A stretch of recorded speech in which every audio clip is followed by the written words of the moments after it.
CM Kejriwal हैं PM पद के उम्मीदवार? क्या राहुल गांधी हैं पीएम पद के उम्मीदवार? ये दोनों नहीं तो कौन है विपक्ष में पीएम पद का उम्मीदवार?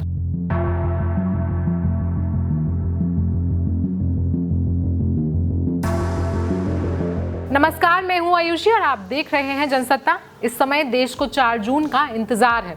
राजनीतिक पार्टियां, आम जनता, यहां तक कि स्टॉक मार्केट तक इसी बात का इंतजार कर रहे हैं कि आखिर 4 जून को देश में किसकी सरकार आने वाली है। अब देखिए, अगर भाजपा की सरकार आती है तो जाहिर सी बात है कि नरेंद्र मोदी ही देश में पीएम पद की शपथ लेंगे। लेकिन अगर इंडिया गठबंधन की सरकार आती है तो फिर कौन होगा गठबंधन की ओर से पीएम पद का उम्मीदवार? खैर, इस सवाल का जवाब मीडिया कंपनियां तो छोड़िए, खुद इंडिया गठबंधन के सदस्य भी नहीं दे पा रहे हैं। हाल ही में जब केजरीवाल से पूछा गया कि क्या वो विपक्ष की ओर से पीएम पद के उम्मीदवार हैं, तो उन्होंने बड़ा ही सादा सा जवाब दिया। केजरीवाल ने साफ किया कि मेरा ऐसा करने का कोई इंटेंशन नहीं है। फिलहाल आम आदमी पार्टी एक बहुत छोटी सी पार्टी है और हम सिर्फ 22 सीटों पर ही चुनाव लड़ रहे हैं। ऐसे में मैं ऐसा कोई भी दावा नहीं कर सकता हूँ। केजरीवाल ने यहाँ साफ किया कि वो पीएम पद के उम्मीदवार नहीं है, लेकिन जब उनसे पूछा गया कि अगर आप नहीं तो फिर कौन गठबंधन में पीएम पद का उम्मीदवार होने वाला है, तो केजरीवाल ने साफ कहा कि ये लोकतंत्र को बचाने का चुनाव है।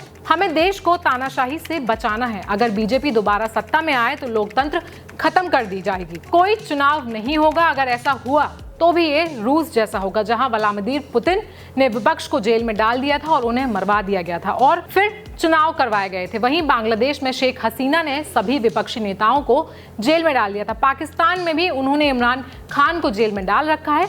यहाँ भी कुछ वैसा ही देखने को मिलेगा। केजरीवाल ने छोटे से सवाल का इतना लंबा सा जवाब दिया, लेकिन तब भी ये नहीं बताया कि पीएम पद का उम्मीदवार आखिर कौन होगा। केजरीवाल ने आगे कहा कि सभी लोग जेल में होंगे और उसके बाद चुनाव करवाए जाएंगे और भाजपा लगातार जीतती रहेगी। इसलिए लोकतंत्र को बचाना है।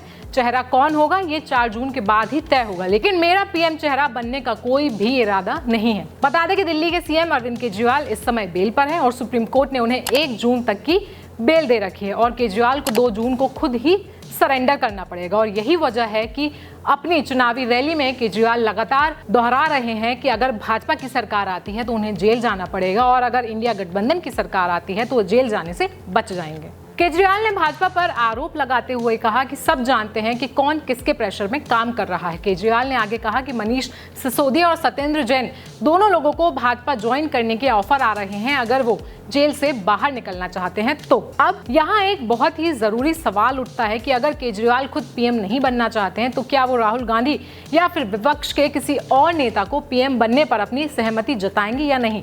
और जब केजरीवाल से यही सवाल दोबारा पूछा गया तो केजरीवाल ने बड़ी ही चतुराई से इस सवाल से किनारा कर लिया। केजरीवाल ने कहा कि गठबंधन इस सबका फैसला चुनाव नतीजों के बाद ही लेगा। खैर, ऐसा पहली बार नहीं हुआ है कि जब गठबंधन के किसी नेता ने इस सवाल से किनारा किया हो।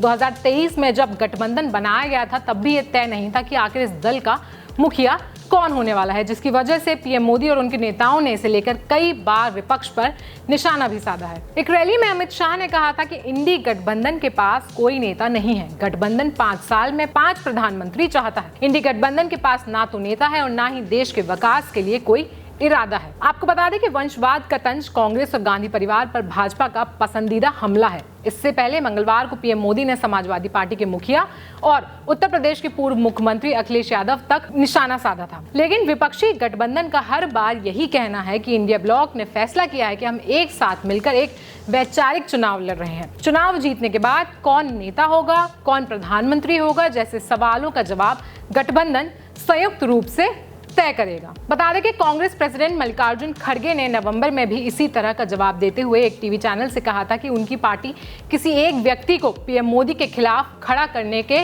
सख्त खिलाफ है। इससे साफ होता है कि गठबंधन के पास अभी भी पीएम पद का कोई उम्मीदवार नहीं है। गठबंधन की राजनीति में तब और तड़का लग जाता है जब ममता बनर्जी गठबंधन को बाहरी रूप से समर्थन देने के लिए तैयार हो जाती हैं। अब देखना ये होगा कि 4 जून को किस पार्टी की सरकार बनती है और किस पार्टी का नेता देश का पीएम चुना जाता है। तब तक लिए हमें दीजिए इजाजत। बाकी देश और दुनिया की खबरों के लिए देखते रहें जनसत्ता।